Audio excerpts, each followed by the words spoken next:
삼위일체 하나님이라는 제목으로 오늘은 삼위일체 주일을 맞이했습니다. 그래서 삼위일체 하나님이라는 제목으로서 말씀을 드립니다.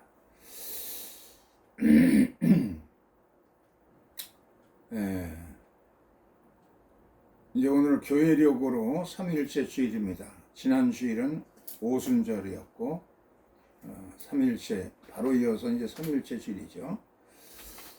그래서 우리 기독교 신앙에서 중요한 삼위일체 하나님에 대해서 말씀을 드립니다.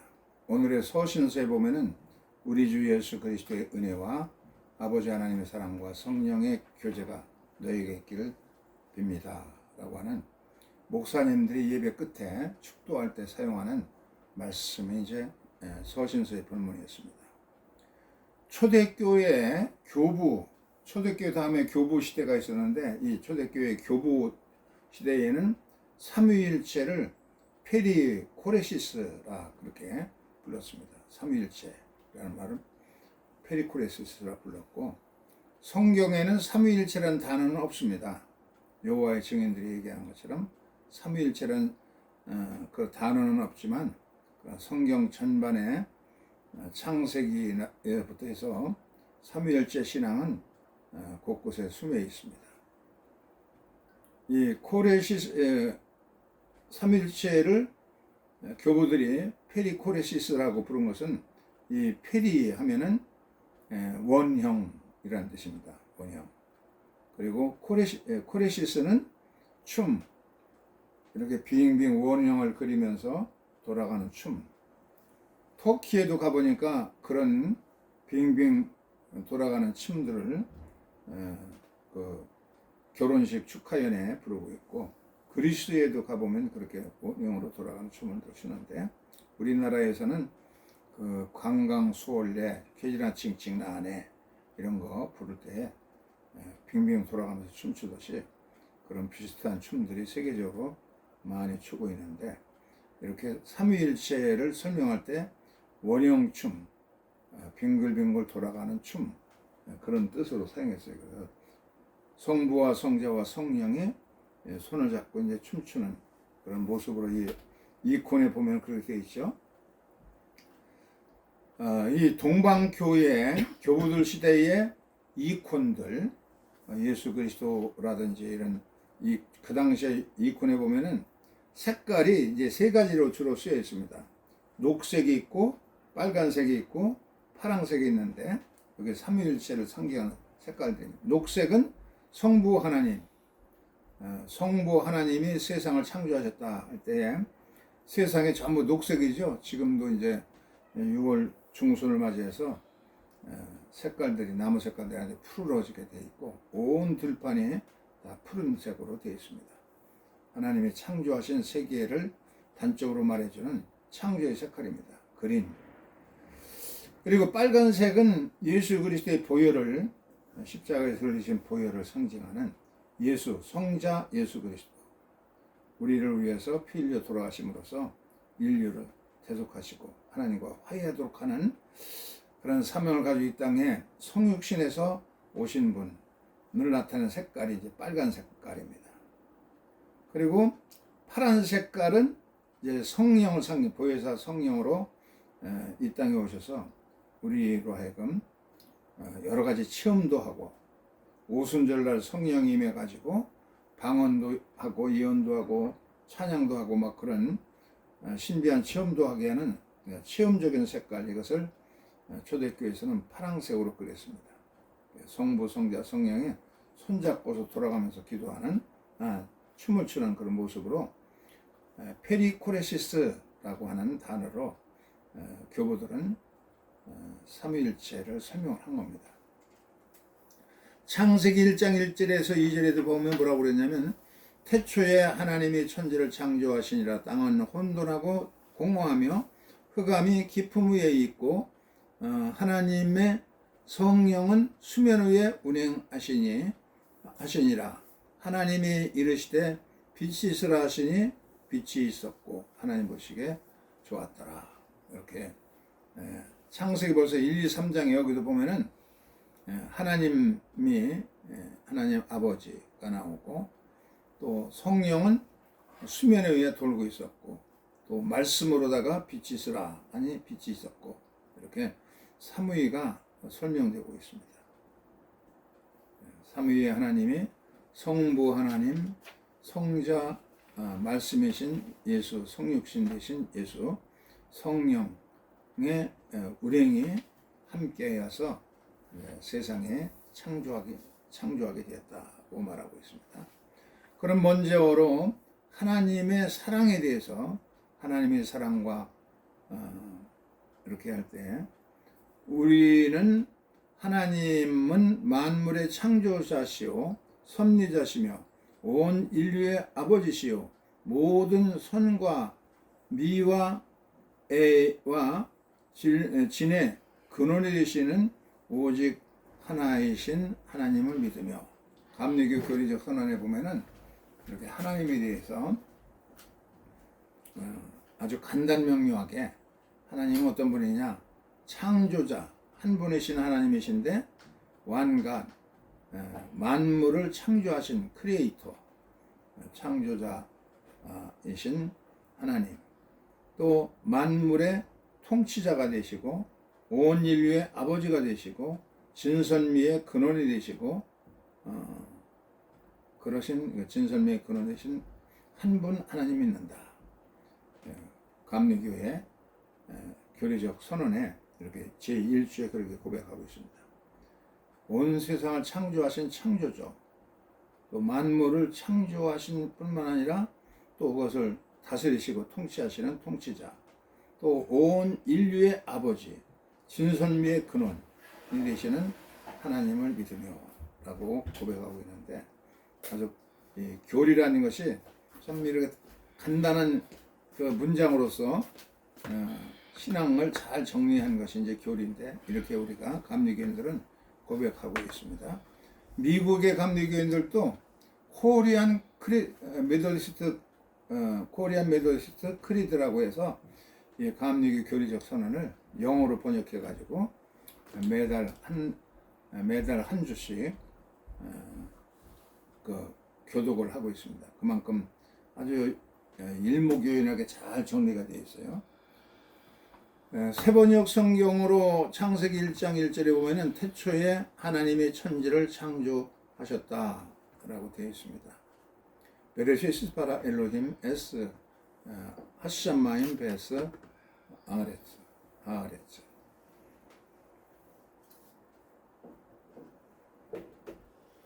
하늘을 창조하시고 그리고 땅도 창조하셨다. 히브리어로 보면 더 강조해서 그렇게 이해하고 있어요. 세번역의 1장 1절에 태초에 하나님이 천지를 창조하셨다라고 번역하고 있습니다. 창조 우주를 보세요. 이렇게 거대한 은하계가 이렇게 돌아가고 있죠. 거기에 수금지와 목도 천하며 이런 별들을 지으시고, 특별히 땅을 창조하시는 그런 광경을 이제 그려봤습니다. 땅이 혼돈하고 공허하며 어둠이 깊음 위에 있었고, 하나님의 영은 성령은 물 위에 움직이셨다. 하아레츠 하여타 토후와 보후와 고세크 알프네 마임 메르케페스 알프네 마임. 하나님의 성령은 거대하게 수면을 운행하고 계셨다. 땅이 혼돈되고, 창조전의 모습에 땅의 모습을 보면은 혼돈과 모든 질서가 없습니다. 토후 공허하고, 오후 코셰크 어둠만이 칙칙하게 번복이 되어 있는 상태죠. 근데 창조 후의 모습을 보면은 어떻게 되느냐, 질서가 생겼습니다. 질서가 토부, 아름답게 질서가 잡히면 모든 게 아름다워 보이잖아요. 토부, 하나님의 빛이 있으라니 빛이 있었고 하나님 보시기에 좋았다. 또 모든 것이 풍요롭습니다. 하늘에는 새들이 날고 종류대로 여러 새들이 있어요. 까마귀도 먹이시고, 기러기도 먹이시고, 풍요롭게 지면에도 풀들과 꽃들과 나무들, 과일나무들 이렇게 아주 그냥 가득하게 지면도 채우고 또 이 물속에 또 어족들이 물고기들도 종류들을 많이 창조하시고 또 빛을 창조하셔서 모든 것이 환합니다. 그래서 빛을 낮이라 하시고 어둠을 밤이라고 그렇게 칭하십니다. 창세기 1장 26절에 보면 우리의 형상을 따라 우리의 모습대로 우리가 사람을 만들고 모든 것을 만들고선 마지막에 인간을 만들었어요. 하나님 대신에 이 모든 삼라만상을 통치할 수 있는 대리자를 만들기 위해서 인간을 만드는데 하나님께서 우리의 하나님의 형상에 따라서 또 우리의 모습을 따라 인간을 만들자. 그래서 이 형상이라는 말하고 모양이라는 말을 두 번 강조했었습니다. 그럼 우리가는 뭐야? 우리 하나님께서 성부, 성자, 성령으로 계시는 하나님께서 우리라 그렇게 말한 겁니다. 하나님께서 이제 하나님의 존엄성 이런 걸 강조하는 단어입니다. 우리 복수 존엄의 우리입니다. 하나님의 형상 이럴 때 여기서 형상은 이미지 영어성에서는 이미지라고 그랬는데 히브리어성은 첼렘입니다. 첼렘. 겉으로 볼 때 이제 하나님의 모습대로 우리가 만들어졌다는 게 인간이. 그래서 우리가 이제 인면수심이라는 말을 하잖아요. 얼굴은 사람의 얼굴인데 그냥 속에는 짐승 같은 마음을 가지고 있다. 그래서 얼굴은 인간인데 인면수심이라는 말도 쓰는데 속은 그냥 짐승 같다. 그렇게 못돼 먹었다 할 때 아주 대먹지 못한 인간을 얘기할 때 인면수심이라는 말을 쓰는데 어떤 얼굴만은 인간의 모습을 가지고 있는데 이게 하나님의 이제 모습이 이미지가 그렇게 이제 하나님을 닮았다는 거고 그 다음에 모양이라고 할 때는 여기에는 데무트라는 히브리어를 썼어요. 그것은 라이크니스 성품이 닮았다. 자식들을 볼 때에 아들을 보고서 그 아버지를 그냥 그대로 빼닮았다라는 말을 쓰잖아요. 또 그냥 뭐 손짓하는 거 모든 밥 먹는 습관까지도 말하는 것도 모든 것이 닮았다고 꼭 빼다 닮았다 그런 말을 쓰는데 이제 성품을 닮았다 할 때 데무트라는 히브리어를 썼습니다. 그래서 겉으로만 인간으로서 일면수심같이 겉으로만 인간이지 속은 짐승 성품을 닮았다고 그렇게 참 나무랄 때가 있어요. 그런데 우리의 속도 하나님의 성품을 닮아야 됩니다. 점점 더 예수 그리스도의 성품을 닮아가서 성화되는 거지. 점점 더 오래 살고 그러면서 경험을 통해서 배우고 그래서 훌륭한 그리스도를 닮아가는 성품을 속사람이 이제 거듭나야 된다는 얘기입니다. 두 번째 이제 위인 성삼일체 성부 아버지 하나님과 아들 하나님 성자에 대해서 주 예수 그리스도의 은혜가 충만하길 바란다. 예수 그리스도. 감리교 교리적 선언에는 뭐라고 고백하느냐면 빨간 것이 제2조 감리교 교리적 선언 2조를 한번 읽어봅시다. 우리는 하나님이 육신으로 나타나사 우리의 스승이 되시고 모범이 되시고 대속자가 되시고 구세주가 되시는 예수 그리스도를 믿습니다. 라고 되어 있습니다. 첫째는 하나님이 육신을 입고 이 땅에 오신 분, 그 바로 이제 성육신, 인카네이션이라는 말을 씁니다. 육신을 입고 이 땅에 오신 분이 예수 그리스도십니다. 또 두 번째는 스승이 되신다. Our teacher, 우리를 가르쳐 주시는 스승이 되셨고 또 모범이 되십니다. 인류의 모범이 되어서 우리가 닮아가야 될 본이 되시는 분입니다. 10,000원짜리에 보면 우리나라 고액권 10,000원에 보면은 거기 이제 세종대왕이 있잖아요. 왕들이 많은데 그 왕다운 왕은 세종대왕하고 정조밖에 없대요.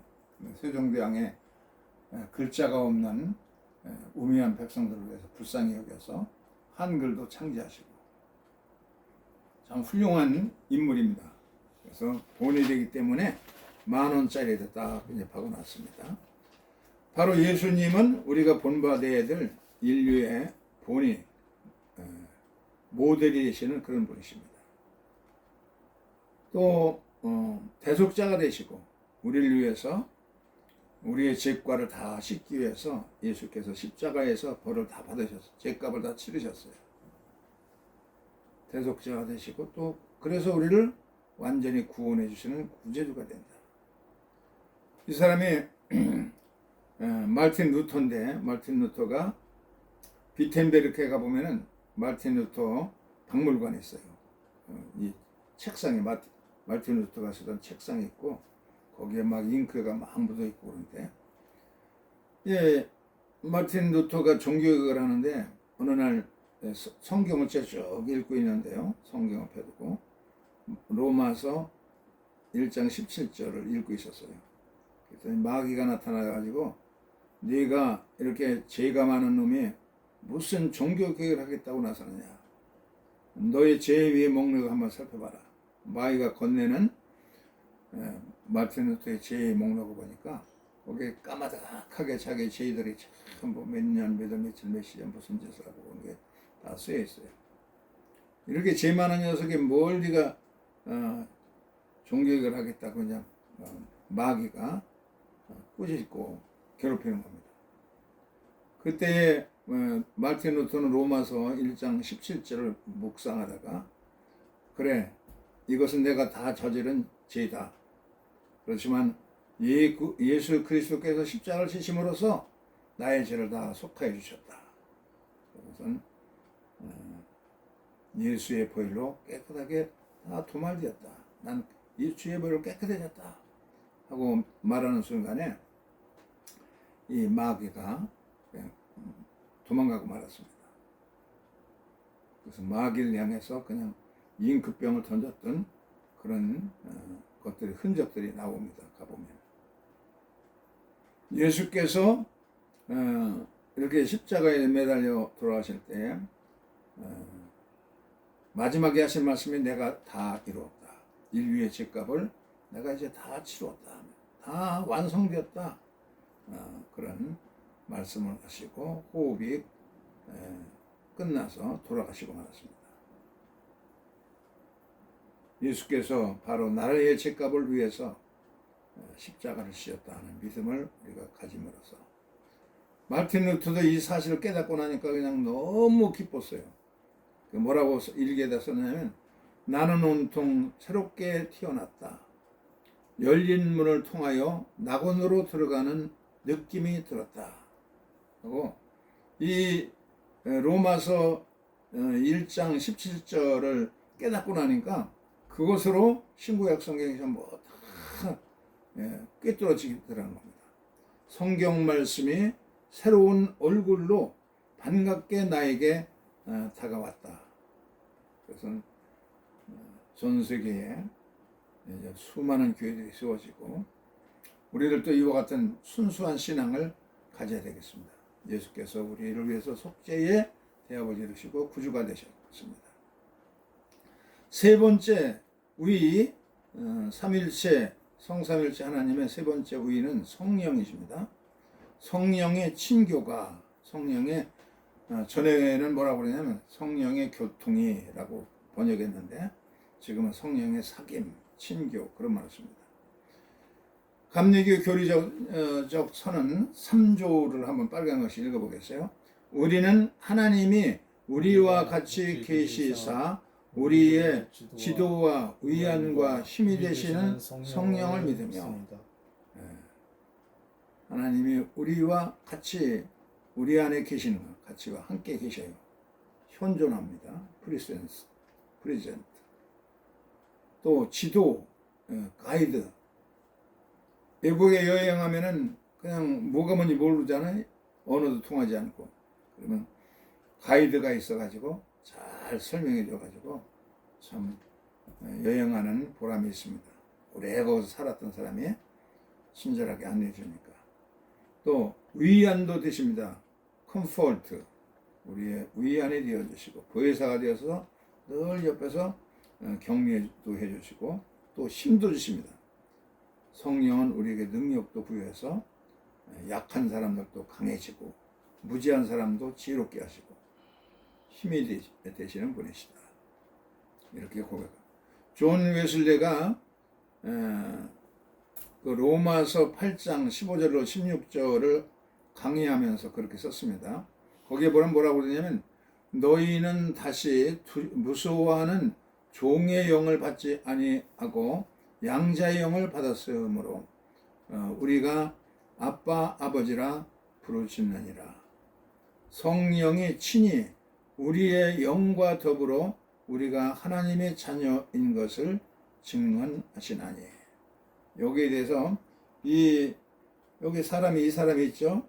이 사람이 예수를 믿어서 하나님이 성령이 이 사람의 영혼을 깨웁니다. 그래서 이 사람이 내적인 증거를 얻고 우리의 영을 깨워 주셔서 이 사람이 이제 무능하던 사람이 능력 있게 주어지고 하나님의 자녀임을 성령께서 입증해 주시고 또 자발성도 이끌어내십니다. 모든 걸 하는데 주도적으로 자발적으로 스스로가 기뻐서 교회 봉사를 하더라도 자발적으로 예배를 드려도 자발적인 즐거움을 가지고 자발성이 생기게 하고 또 우리의 속에 있는 잠재력들 무능하던 같이 이 잠재력이 그냥 이렇게 덮여 있으면은 그냥 아무도 개발되지 않은 상태에 있으면 소용이 없습니다. 그것이 성령께서 일깨우셔서 우리 속에 있는 이런 엄청난 능력들을 다 깨워서 일으키신다고 그러면 우리가 엄청난 그 능력을 발휘할 수 있게 됩니다. 성령께서 우리를 진정한 내 자신이 되게 하시는 겁니다. 성령이 오시기 전까지 우리가 죽은 상태로 그냥 잠자는 상태에 있었는데 우리의 잠재력도 하나하나 깨워주시고 또 모든 것 자발적으로 그냥 춤추듯이 주님을 섬기게 해주시고 우리가 하나님의 자녀로서 이제는 두려움이 없이 담대하게 아빠 아버지라 부르면서 살 수 있도록 해주시는 분이 바로 성령이시다. 성령의 친교, 성령의 사귐, 성령의 교통 이런 말이 이제 헬라어로는 코이노니아입니다. 코이노니아. 우리 흔히 그냥 만나면 기독교인이 모여서 교회에서 악수하고 그런 걸 코이나로 생각하는데 이 의미는 로마서 15장 26절에 보면은 이는 마케도니아와 아가야 사람들이 예루살렘 성도 중 가난한 자들을 위하여 기쁘게 얼마를 연보하였습니다. 이 연보란 말을 코이노니아라고 그렇게 말했습니다. 그냥 뭐 이렇게 반갑게 인사하는 것도 코이노니아지만은 성경에 쓰인 코이노니아는 어려운 사람을 위해서 얼마를 모아가지고선 전달하고 불쌍한 어려움 여러 가지 환난 당하고 어려움 당하고 그런 사람들을 이제 도와주고 부조해주고 그런 것을 신약성에서는 코이노니아라 그렇게 말했습니다. 그러니까 나 혼자만 잘 먹고 잘 사는 그런 것이 아니라 주변에 어려운 사람들에게 이제 참여하는 겁니다. 참여, 자선, 기부금 그런 뜻을 가지고 있어요. 사회적인 연대를 하고 사회적인 의무와 책임감을 같이 어깨를 걸고 같이 어려울 때 힘들 때 같이 돕고 이끌어주고 그러면서 살아가는 건전한 사회정신이 생기는 겁니다. 이게 성령께서 성령의 친교를 우리가 받아들이는 거예요. 라이놀드 리보의 기도 우리가 영어로 이제 기도하잖아요. 이 라이놀드 리보의 책 가운데 보면 도덕적 인간과 비도덕적인 사회라고 하는 그런 책을 썼어요. 거기 보면 사람은 혼자 있을 때는 그냥 도덕적이라는 얘기야. 혼자 개인적으로 있을 때는 그냥 기도도 잘하고 11조도 하고 이렇게 참 도덕적인데, 근데 그 사람이 우리가 속해 있는 이 사회는 늘 사람끼리 모이면 그런 부도덕한 사회가 된다는 겁니다. 그렇기 때문에 이 부도덕적인 사회를 자꾸 이제 고쳐가야죠. 구조를 고쳐야 되고. 얼마나 많이 좋아졌어요. 한국도 이 노동자의 인권도 생기고 여성들의 인권도 보장이 되어지고, 구조가 이제 자꾸 바뀌어야 되겠죠. 검찰 독재 시대를 이제 지나가가지고서는 이제 검찰에 대한 새로운 해석도 구조적으로 이제 바꿔나가지고서는 그 사람들도 법률 서비스를 하고 인권을 어떻게든지 향상하도록 하는 직분으로 바뀌어진다고 하면 굉장히 더 선진화가 되지, 한국에. 이 사람들이 혼자 있으면 굉장히 도덕적인데, 근데 끼리끼리 모이면은 이 중학생들도 보면은 혼자 있으면 착한데, 둘 셋이 모이면은 거드를 뿌리고 문제 소년이 되고 그러잖아요. 근데 그렇게 하지 않고 성령은 우리가 함께 모이면 더 어떻게 하면 우리가 경건하게 살까, 어떻게 하면 어려운 사람들 우리가 같이 힘을 모아서 도와줄까, 그렇게 하는 정신을 우리에게 부여해 주신다. 우리 사회가 악해지지 않고 타락하지 않고 보다 건설적이고 함께 어울려 살아가는 살맛나는 세상으로 만드는데 성령께서 기여하시기 때문에 성령의 친교가 우리에게 함께 한다 그러면은 더 멋있는 사회가 될 수가 있습니다. 그래서 우리 주 예수 그리스도의 은혜와 하나님의 사랑과 성령의 사귐이 너희 무리에게 함께할지어다.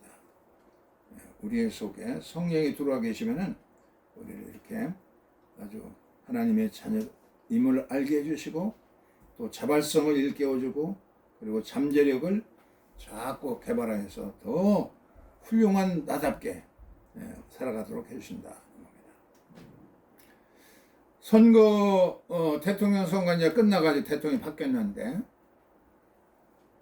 그 기자가 방송국의 기자가 이재명하고 인터뷰를 하면서 이재명이 너무 가난해 가지고서는 그냥 성남시에서 초등학교를 졸업하고 성남으로 이사 왔는데, 그냥 반지하에 그냥 온 식구들 전부 같이 살면서 아버지도 청소하는 일을 하시고 어머니도 화장실에서 돈 받는 거 그런 일을 하시면서 힘들게 살아가는데, 이제 초등학교를 졸업해서 중학교를 들어가야 되는데 어머니가 자기의 손을 잡고서 공장까지 이제 데려준대요.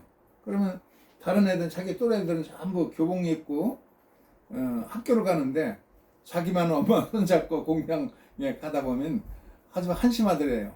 아우, 나는 어떻게 저런 교복을 입고 학교를 다녀볼까.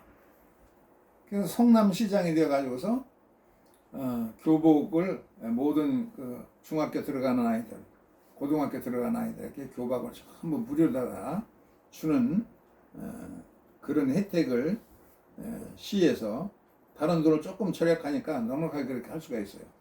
이렇게 해주고 여러 가지를 거기서 자기가 너무 어렵게 살았기 때문에 그런 일 했는데, 그 얘기를 듣다가 이재명 후보에게 뭐라고 질문하냐면, 그렇게 13살 때에 중학교를 못 가고 그 엄마 손잡고 공장으로 갈 때에 그런 13살의 소년공 이재명을 만나면 지금 대통령 후보 되시는 이재명, 어른 이재명께서 무슨 말을 해주고 싶으냐, 그렇게 질문하더라고. 그러니까 그렇게 춥고 배고프고 그냥 힘들었을 때 공장 가면 그 고참들이 또 그냥 전부 엎드려 뻗쳐를 시켜놓고 그냥 야구바따로 때린다요. 한번 때리고서는 일을 시작하고. 그래 얼마나 힘들었겠어. 그래서 너무 힘들어가지고 저 사람이 뭔데 우리를 그렇게 때리냐고 그러니까 옆에 애들이 저게 고졸 출신이야 그러더라는 거야. 고등학교는 나와야 나도 저런 일을 고참이 될 수 있는 거구나. 그래서 악착같이 이 중학교 그 졸업 자격 시험을 봐서 합격하고 또 고졸 검정고시도 봐가지고 합격하고 그렇게 해서 고졸 출신이 되었는데도 뭐 그런 혜택이 자기는 주어지지 않더래요. 그때 이제 그 13살짜리 이재명을 만나면 이재명 후보가 그러는 겁니다. 그냥 너무 딱해서 꼭 그냥 안아주고 싶다 그렇게 말하더라고. 정말 감동이 되더라고 사람들한테 듣는데. 근데 바로 몇 시간이 안 돼가지고 영등포에서 그 무슨 그 문구상하는 그 사장이 있었는데 그 자기도 감동을 받아가지고 그 장면을 지금 현재 이재명이 13살짜리 그 춥고 배고프고 그런 소년공 이재명을 만나서 서로가 보세요. 이재명 이건 15살짜리 때 사진입니다. 아마 그 입학자 고졸 시험 때 이제 붙었던 사진 같아요. 그래서 두 사람이 이제 이렇게 만나가지고 포옹하는 장면입니다. 그 노동자 소년공을 그 춥고 배고프고 그런 소년공을 꼭 안아주고 싶다 이거. 둘이 이제 서로를 안는 장면입니다. 감동스럽죠. 그래서 성남시에서 시장을 하게 됐는데 서민들이 너무 그냥 병도 많고 그런데 병원을 전부 그냥 서민들을 위한 병원은 없어지네. 문을 닫는데 사업이 안 되니까. 그래서 시민들 한 11만 명의 그 청원서를 전부 일일이 다니면서 그냥 다 가가고 방문하고 막 거리에서 서명하고 해서 받아가지고 시의회에다가 그걸 시립병원을 세워달라 하고 청원서를 냈더니 회의를 하는데 47초 만에 그것을 그냥 휴지 쪽으로 만들더래요. 막 이거 서명 받아서 한 사람들이 너무 억울하고 속상하고 그래가지고서는 목 놓아서 막 울었다는 거야. 이재명도 울고 다 울었는데 공무집행죄로다가 구속되게 됐어요. 벌을 받게 됐어요. 그런 장면도 있고 그때에 성남 주민교회 지하실에 기도실에 조금 혼자 들어갈 수 있는 기도실이었는데 거기에 숨어 살면서 이해학 목사님이 담임 목사가 그 사람의 배려로 교회에서 이제 숨어 살면서 거기서 성경 읽고 그러면서 야 남의 손으로 지어지려고 하지 말고 우리가 시장이 되어서 그래서 진짜 그때 거기서 정치할 결심을 했대요. 내가 시장이 되어서 기필코 이 불쌍한 서민들을 위한 시립병원을 세우겠다. 그래서 정말 그 노동자들이 전부 막 운동도 하고 그래서 첫 번째 1차에서는 당선되지 못해 2차에 당선돼 가지고 정말 시립병원을 세워서 노동자들 가난한 사람들이 진료받을 수 있도록 했다. 그래서 거기서 인정을 받아 가지고 이렇게 대통령이 되기까지 참 더 훌륭한 인격으로 살아가게 되었습니다. 바로 성령께서 오시면은 그 가난한 그냥 13살짜리 그 어린아이가 시장이 되야겠다가 시장이 되고 도지사가 되고 대통령이 되는 건전한 보다 더 건전하고 성남시 주민교회 지하실에서 기도하면서 가졌던 그 감격으로 이 나라를 잘 통치해서 더 아름답고 훌륭한 대통령이 되고 우리의 대한민국이 될 수 있는 그런 복지 나라가 될 수 있는 기회가 될 수 있도록 우리가 기도해야 되겠습니다. 오늘 이 장면 그 나보다 더 마음이 아픈 것은 내 손을 잡아주고 공장으로 인도하던 어머니가 더 마음이 아팠을 것이다. 어머니의 마음을 가지고 내가 앞으로 직무를 감당하겠다 하고 얘기하는 걸 들었어요. 성령께서 끊임없이 함께하는 나라가 될 수 있게 바랍니다. 오늘 주신 말씀을 생각하면서 잠시 침묵의 기도를 드리겠습니다.